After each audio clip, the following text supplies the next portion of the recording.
пиздец. Ой, пиздец. Все нахуй. Ох, Все горит нахуй. О, охереть, я увижу! Вот он! Essas imagens vêm do maior porto da Rússia, Novorossiysk, a principal porta de entrada para o Império do Petróleo de Putin.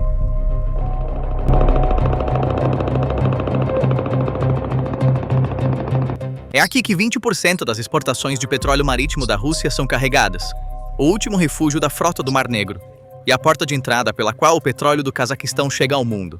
E essa porta, junto com seu guardião, o navio de guerra Admiral Grigorovich, foi obliterada em uma única noite. Na noite de 5 de abril, apenas algumas horas após Putin lançar um ataque brutal a Kiev, drones ucranianos transformaram o porto de Novorossiysk em uma cena de devastação total. Os pires, braços de carregamento, oleodutos e nós de controle do terminal de Cheskari foram alvos. O Serviço de Segurança da Ucrânia montou uma armadilha combinada brilhante. Veja como a operação se desenrolou. Como primeira onda, drones kamikaze FPV-1 e FPV-2 de baixo custo foram enviados como iscas. A missão deles não era alcançar o terminal. O objetivo principal era acionar os sistemas S-300, S-400 e Pantsir pertencentes ao 1537º Regimento de Mísseis de Defesa Aérea Kuban, que guardava o porto, ativar seus radares e esgotar seus caros estoques de mísseis. O plano funcionou perfeitamente. Vídeos nas redes sociais mostram os sistemas de defesa aérea disparando para o céu em pânico. Diante do enxame de drones que se aproximava, os operadores dispararam mísseis no céu sem sequer saber no que estavam atirando, e alguns dos mísseis erraram seus alvos. Pelo menos 6 prédios de apartamentos e 2 casas particulares foram danificados, não por drones ucranianos, mas por mísseis dos próprios sistemas de defesa aérea. A extensão do pânico é claramente evidente nos relatos dos moradores locais. Irmão, é exatamente onde você mora. Sim, exatamente onde nós moramos. Toda a área está completamente destruída agora. No momento em que o escudo caiu, a força de ataque principal entrou em ação. A julgar pela intensidade das imagens da explosão, mísseis de cruzeiro Flamengo ou sistemas do tipo BARS podem ter sido usados. Armas que operam usando navegação inercial em vez de GPS podem rastrear o terreno a uma altitude de 40 metros e são resistentes à guerra eletrônica. Os alvos foram os cais 1 e 2 no terminal Cheskari, carregando braços de carga, oleodutos e nós de controle escada. 6 dos 7 braços de carga foram desativados. Houve danos nos oleodutos. 4 tanques de armazenamento de petróleo pegaram fogo. A própria Moscou confirmou isso. É impossível carregar petróleo em petroleiros sem pires e braços de carga funcionando. O maior portal de petróleo de Putin no Mar Negro foi efetivamente fechado. Os dados da NASA Firms mostraram que 2 grandes incêndios ainda estavam consumindo o terminal ao meio-dia do dia seguinte. E isso aconteceu durante um período em que os preços do petróleo quase dobraram devido à crise do Irã. A receita potencial diária de petróleo da Rússia poderia ter alcançado entre 1 bilhão e 400 milhões a 1 bilhão e 800 milhões de dólares. Agora, uma parte crítica dessa receita não pode fluir devido aos pires em chamas. Era hora de ganhar dinheiro nos mercados de petróleo, mas o petróleo de Putin está queimando em seu próprio porto. Mas a Ucrânia não atacou apenas o petróleo esta noite. A fragata Admiral Grigorovich, ancorada no porto, um dos navios de guerra mais importantes da frota do Mar Negro, foi atingida e afundada durante a mesma operação. A importância deste detalhe é imensa. O navio não estava no mar, não estava em movimento, não estava em posição defensiva. Estava ancorado no porto, em um lugar que deveria ser seguro. Um navio de guerra avaliado em centenas de milhões de dólares afundou em seu porto seguro, exatamente onde estava ancorado. E o elemento mais surpreendente da operação, naquela mesma noite, a Ucrânia disparou mísseis de longo alcance RBS-15 Mark III de fabricação sueca a partir de terra, de uma plataforma de lançamento. Esses mísseis de cruzeiro, com um alcance de 200 km, atingiram as plataformas de petróleo Sivash, localizadas a aproximadamente 115 km da costa de Odessa. Por que isso é significativo?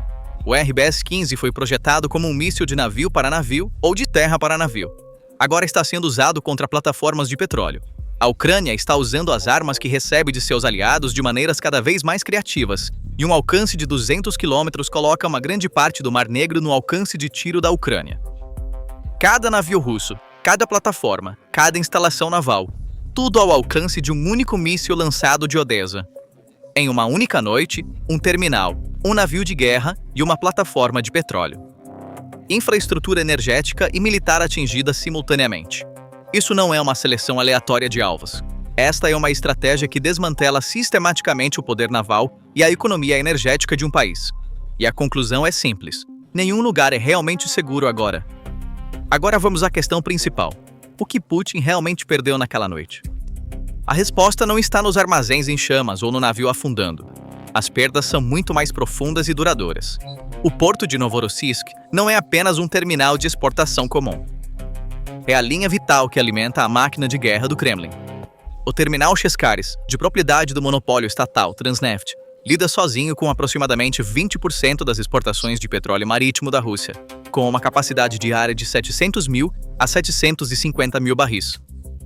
Entre 3 milhões e 500 mil e 4 milhões e 500 mil toneladas de petróleo bruto são carregados aqui mensalmente. Essa receita flui diretamente para o orçamento de guerra do Kremlin em um momento em que os gastos militares excedem 8% do PIB. Mas não é apenas um problema da Rússia. O terminal CPC também está localizado na mesma área portuária.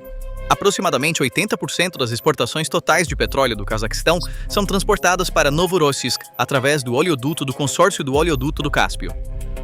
O petróleo bruto dos campos de Tengiz, Kashagan e Karachaganak, conhecido como CPC Blend, é carregado em petroleiros aqui e exportado para mercados globais. Quando o terminal é danificado, o petróleo do Cazaquistão não pode mais ser carregado. Quando o terminal se torna inoperante, essa capacidade é reduzida a zero. Ele mira o ponto mais vulnerável da cadeia de suprimentos, e o fechamento de um único terminal cria um efeito dominó. No entanto, o ataque a Novorossiysk deve ser visto não isoladamente, mas como parte de um todo maior.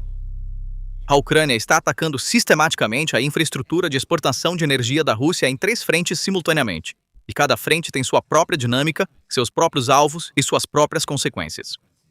Nas últimas 2 semanas, os terminais de Ust-Luga e Primorsk no Báltico também foram atingidos, deixando cerca de 40% da capacidade do norte fora de operação. Uma frota fantasma de petroleiros está sob ataque no Mediterrâneo. No interior, mísseis de cruzeiro Flamingo estão atingindo refinarias a 1.800 quilômetros de profundidade. A Ucrânia chama isso de sanções de drones. As sanções ocidentais não pararam o petróleo da Rússia. A frota fantasma ainda está transportando 337 milhões de barris por mês. A Ucrânia, no entanto, está fazendo no terreno o que a diplomacia não conseguiu alcançar. Ao atingir terminais, impede o carregamento. Ao atingir petroleiros, impede o transporte. Ao atingir refinarias, impede o processamento. Cada elo na cadeia de suprimentos está sendo alvo. Reparar cada elo quebrado leva semanas.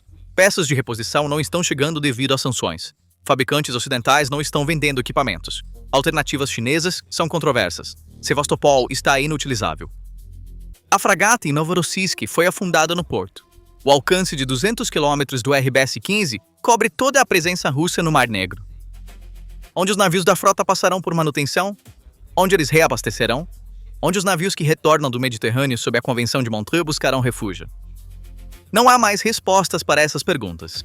O sonho da Rússia de controlar o Mar Negro como um mar interior efetivamente chegou ao fim.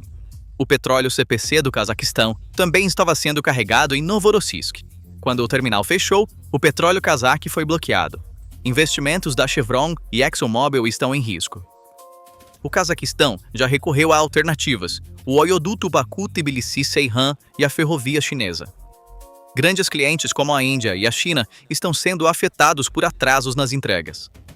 Putin está perdendo não apenas o terminal, mas sua imagem como parceiro energético confiável. A base da propaganda de Putin era a promessa de estabilidade e segurança. Na noite de 5 de abril, essa promessa explodiu na cara do povo de Novorossiysk. A outrora intocável cidade portuária, onde a frota fugitiva da Crimeia buscou refúgio e as elites russas passavam férias, transformou-se em um campo de batalha da noite para o dia. Mísseis de defesa aérea atingiram seus próprios edifícios civis. Aeroportos foram fechados e centenas de voos foram cancelados. O pânico nas imagens compartilhadas pelos locais é evidente. Eles viram com seus próprios olhos o quão ineficazes são os sistemas de defesa aérea russos. A narrativa do Kremlin de que a operação militar especial está sob controle não é mais sustentável à luz dessas imagens. A guerra chegou à porta da Rússia. E aqui está o verdadeiro dilema de Putin. Esta é uma guerra assimétrica, e as probabilidades estão mudando contra a Rússia a cada noite. A Ucrânia está enviando centenas de drones FPV baratos em ondas, custando apenas alguns milhares de dólares cada. A Rússia está respondendo com mísseis S-400 que valem milhões, errando a maioria deles. A munição está acabando, os radares estão se desgastando e as peças de reposição não estão chegando. O blogueiro militar russo Vladimir Romanov se dirigiu aos seus 150 mil seguidores 36 horas antes do ataque. Dê-nos mísseis para o Tor e Pantsir. Podemos ver os alvos, temos a capacidade técnica para atingi-los, mas não temos com o que atacar. Este clamor se transformou em uma amarga profecia 36 horas depois, quando todos os alvos foram atingidos e o arsenal da Ucrânia continua a crescer.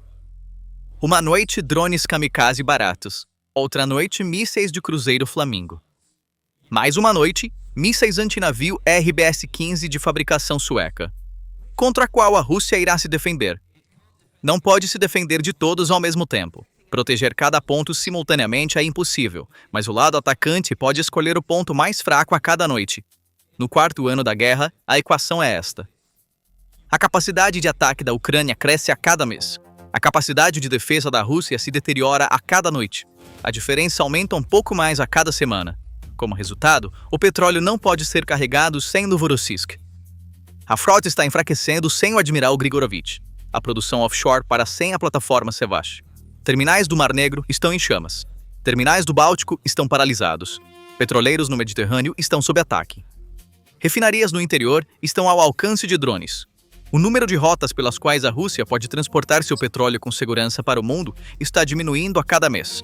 Cada pier em chamas, cada navio afundado, cada plataforma atingida corta um pouco mais a linha vital que alimenta a máquina de guerra do Kremlin. A Ucrânia não apenas atingiu um alvo esta noite. Simultaneamente abalou o status de Putin como superpotência energética, sua marinha, a confiabilidade de sua defesa aérea e a confiança de seus aliados. E agora, nenhum lugar, porto, navio, plataforma ou terminal está realmente seguro. Olhando para o médio prazo, ou seja, nas próximas 1 a 4 semanas, a devastação econômica dessa estratégia de estrangulamento começa a ser sentida diretamente no terreno. A perda da capacidade diária do terminal de 700 mil barris cria uma drenagem diária massiva de 50 a 60 milhões de dólares no orçamento de guerra do Kremlin. Esse dinheiro não é simplesmente receita de exportação.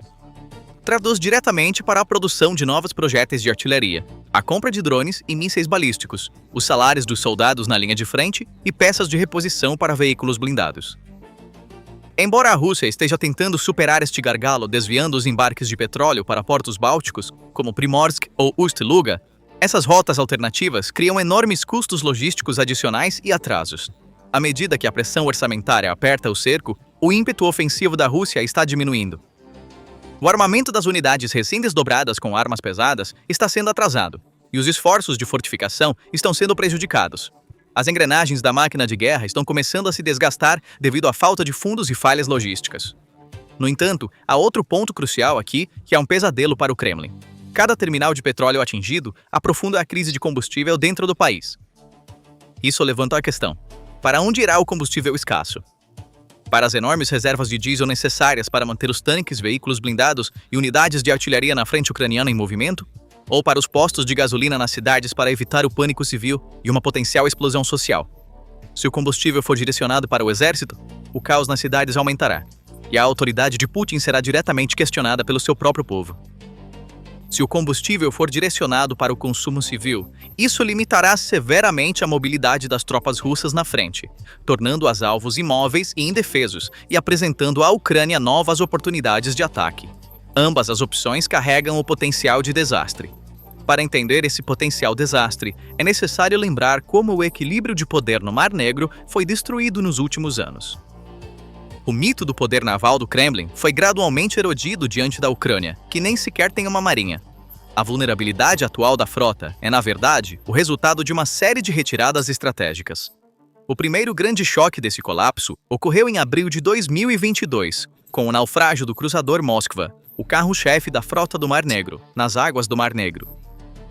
Este foi o primeiro grande rompimento na aparentemente impenetrável armadura psicológica do poder naval russo. A onda de pressão não parou por aí. Em setembro de 2023, a Ucrânia atingiu diretamente o coração da frota, atacando os estaleiros de Sevastopol com mísseis e destruindo um submarino e um navio de assalto anfíbio em doca seca. Tornou-se claro que a Crimeia já não era um refúgio seguro capaz de proteger a frota. Este incessante círculo de fogo forçou o comando russo a retirar o restante da frota mais para leste, para o porto de Novorossiysk, no continente russo. No entanto, o afundamento do navio de patrulha Sergei Kotov por drones Magura V5 em março de 2024 mostrou que o alcance da ameaça já havia se estendido. E hoje, em março de 2026, o cenário se tornou muito mais sombrio. Novorossiysk não é mais apenas um porto para a frota se refugiar. É a principal linha vital da economia russa que foi atingida. A frota que antes dominava o Mar Negro agora luta pela sobrevivência em sua própria pátria, em um porto com um sistema de defesa aérea colapsado. Esta crise está sendo registrada como uma estratégia de cerco e estrangulamento raramente vista na história marítima. Quais são seus pensamentos sobre este assunto? Por favor, compartilhe suas opiniões nos comentários. Para se manter atualizado sobre as análises exclusivas da PPR Global, inscreva-se em nosso canal e não se esqueça de ativar as notificações. Obrigado por nos escolher.